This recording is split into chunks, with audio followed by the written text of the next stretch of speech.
We all want children to have the best start in life, and often the thing that makes a difference is in being able to identify developmental delay early so the right assistance can be provided before there's an impact on the attainment of important skills.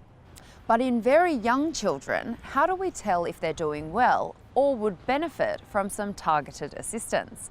Well, Professor Leslie Rescorla from the Child Study Institute in Pennsylvania is using language as an indicator for a range of developmental problems.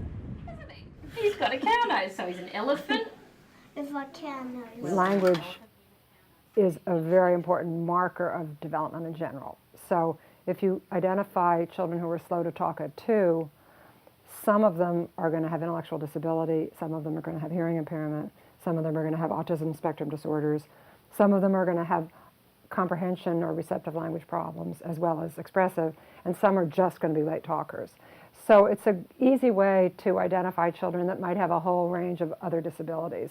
And those other disabilities are even more important to treat early than an expressive language delay. Obviously, the less words that you have, the harder it is to engage with people in your society, whether it's your sisters or brothers or your friends or your parents, whoever it's going to be. Some of those children, the late talkers, will go on to have no problems and will have no long-term impact. But 50% of them will go on to have further problems that will have impact later on in their literacy, but also with their relationships with others if they're poor communicators. Uh, What it's going to be. What is it? What are they? Are they long pants or are they shorts? Short. They are shorts. What have you got? A hat one. A hat. Do we wear the hat when it's raining or when it's sunny? Sunny. And when it's raining. When it's raining or when it's sunny? When it's raining. No, you're tricking me, aren't you? I think so.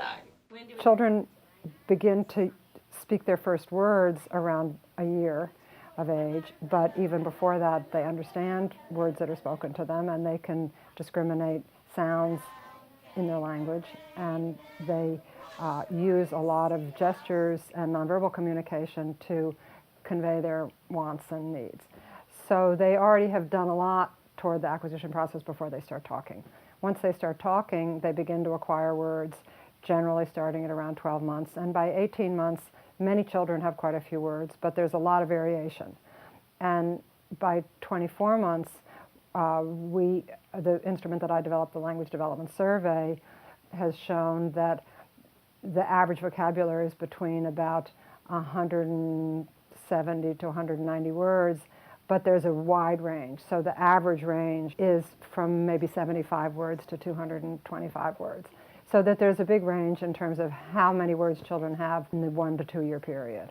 It's age and gender based. So the cutoff for boys at 18 to 23 months is fewer words than for girls. on the rainy day for We're me? not on that here. But there's debate about at what age assessments of this type yield meaningful results. There's a trade-off between assessing a child too early and identifying a problem that could self-resolve within a few years, and identifying them too late and missing out on the opportunity to provide targeted assistance that could help overcome developmental delay. A hippopotamus. There is a lot of variation, and that if you look, for instance, at 18 months, there's so much variation that it's really not very predictive of how they're going to be later on. So I've come over time to think that it's best to really start identifying children as delayed at around 2, because there's so many children that really are normal who maybe don't have that many words at 18 months. So how does the assessment work and what do parents need to do?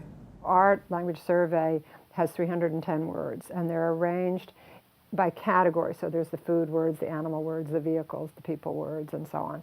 And then with in each category, they have to check off if the child uses the word spontaneously, not just understands it and not just imitates it. But they don't, the children don't have to pronounce it exactly the same way. So they could say doggy and mean doggy, or they could say baba and they could mean bottle. And they don't necessarily have to use exactly the same meaning. So if they say doggy for cats or for wolves, they still would be credited for doggy as long as they use it for doggy as well. So parents fill this out. It takes about 10 minutes. But it's not just how many words they have, it's also how they use them. The parent is asked if the child does combine words into sentences to give examples of the longest and best sentences that the child has used recently. Parents are actually pretty good at doing this, and so if they say something like more juice or big truck, then that would be like a 2-word sentence. If they say daddy come home, that would be like a 3-word sentence. And sometimes they write much longer sentences. So they say, I don't want juice, I want Coke.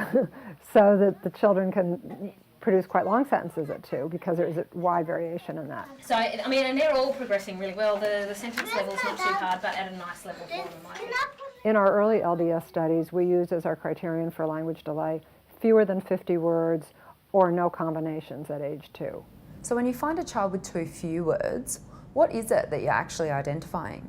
Essentially, I want to look at, is the receptive language normal? Is the nonverbal ability normal? Does the child seem like he or she has an autistic spectrum disorder? Does the input from the family appear to be adequate? And is the hearing normal?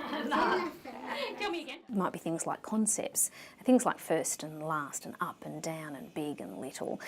So understanding those kind of concepts leads later on to be able to understand what you're hearing in a classroom and what you're reading. So they're really important. Is it at the top or near the bottom? Good boy. Well done. Is it near the top or is it near the bottom? Near the bottom. It is near the bottom. So the strategies are things like speak slowly, use words that the child is maybe showing readiness to learn because the child already understands those words. Try to focus in on what the child's interested in. So if the child is playing with a car, then you would say things like, oh, nice car, give me the car, push the car. I do a little bit of a developmental screening to see whether the child seems non-verbally okay. And so can the child do puzzles and things that are appropriate at that age. And again, if the child is delayed in any of the things except talking, I would say, you need to do something now. If the child is only a late talker, then I would say, well, why don't you try to do this stimulation tips, and then at 2.5, let's take a look again. If the child is still delayed at 2.5, then I might say, well, seems like maybe we should think about doing something. And certainly by 3, I would recommend some speech-language therapy if the child really has almost no words by 3. Pig. Oh, Can I have a pig? You certainly may have a pig.